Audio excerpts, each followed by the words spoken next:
Go. Yes, good girl. Yes, good girl. So I wanted to show you, oh, camera's crooked, of course, what Nyla's been working on. Fix the camera. Let's go.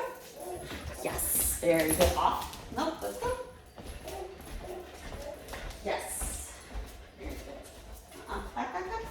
Yes, good girl. So we've been working on walking without pulling, and we'll do some of this with distractions. Let's go. Let's go. Let's go. So we're working her with a slip chain. What's happening is she pulls or she doesn't pay attention. She hears a little zip of the chain. It's not very harsh in any way, shape, or form. It's actually kind of light. Let's go. And that's her signal that says, hey, you're doing something wrong. Let's go. That's it.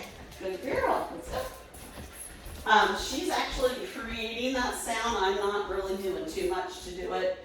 So anytime she kind of gets to the end of the leash, she hears that little zippy sound. Right? Let's go. The biggest problem she's having right now is she wants to go to the door, which is right behind the camera. Well, not right behind it, but kind of. Let's go. Let's go. So every other time she's walking fine. Well, kind of. There we go. I'll shorten the leash a little bit. Let's go. And then we come to the door, and that's where she wants to pull. So we're kind of working with that door. Let's go. To get her to not be as hyper aware of it. Let's go. Very good.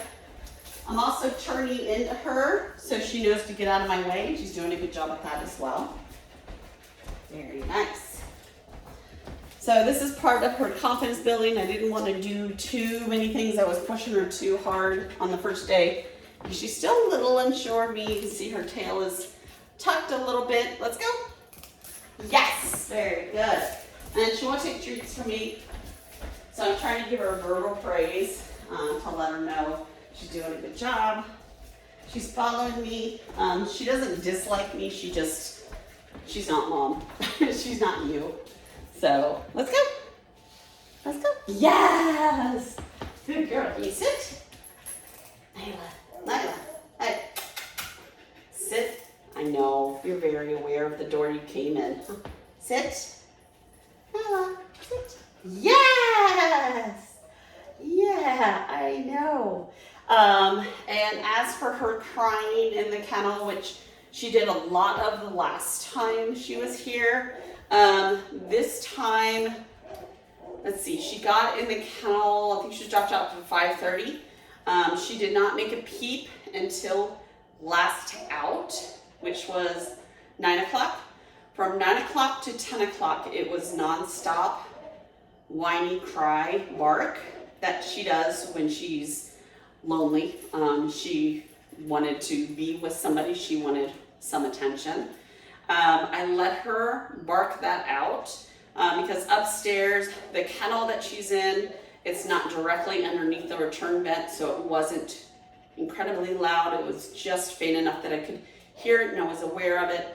I let her bark it out, and by 10 o'clock, she made one more bark, and then I think she just laid down and she gave up. She was like, okay, fine. So I'm hoping that pattern will get less and less every night because part of her issue is spending some time alone, and she needs to be comfortable with that. So I thought that was really good progress compared to the other time she was here. She cried a lot more, and she did it randomly throughout the night, here and there.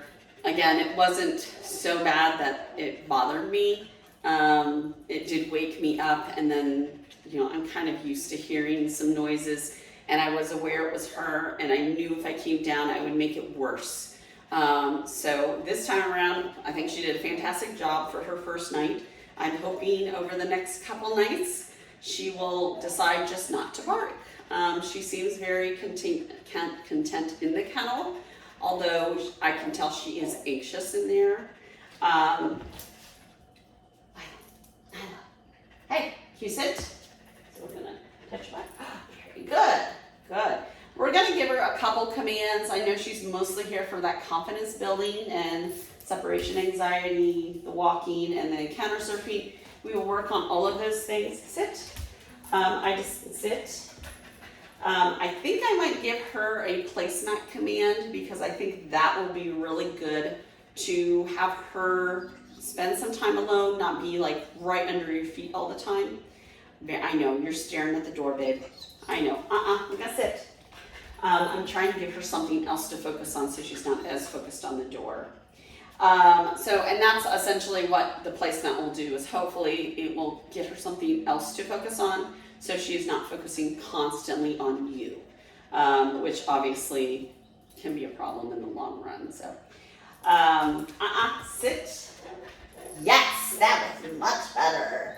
Hopefully she'll take some treats from me tomorrow, although we don't want to rely on treats, but I want to make sure that she's getting the types of rewards that help her realize that she's being a good girl.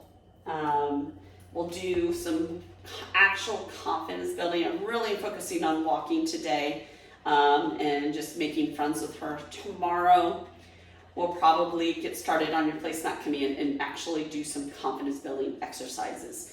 I just don't know if she trusts me enough today, but I think by tomorrow she'll be like, oh, okay, you're great. I'm not gonna worry about you. And she'll be more likely to do some confidence building with me because I'll be having to push her to do things maybe she doesn't think she can do, like a jump or going through a tunnel or something like that. And right now, because she doesn't trust me quite enough for that, I don't want to push her because I don't want to push her to the point where she shuts down. We want to just push her to that point right before she shuts down where she's like, okay, that wasn't terrible. I can handle that. Sit. Nyla, sit. Sit. Yes. That was a good girl. That was a very good girl. But she's doing a pretty good job this morning. So we're going to work this afternoon, and actually we're already into this afternoon apparently. Sit. So we'll be working on a little bit more at that point. Sit. Very good. Okay, let's go. There we go. Good girl.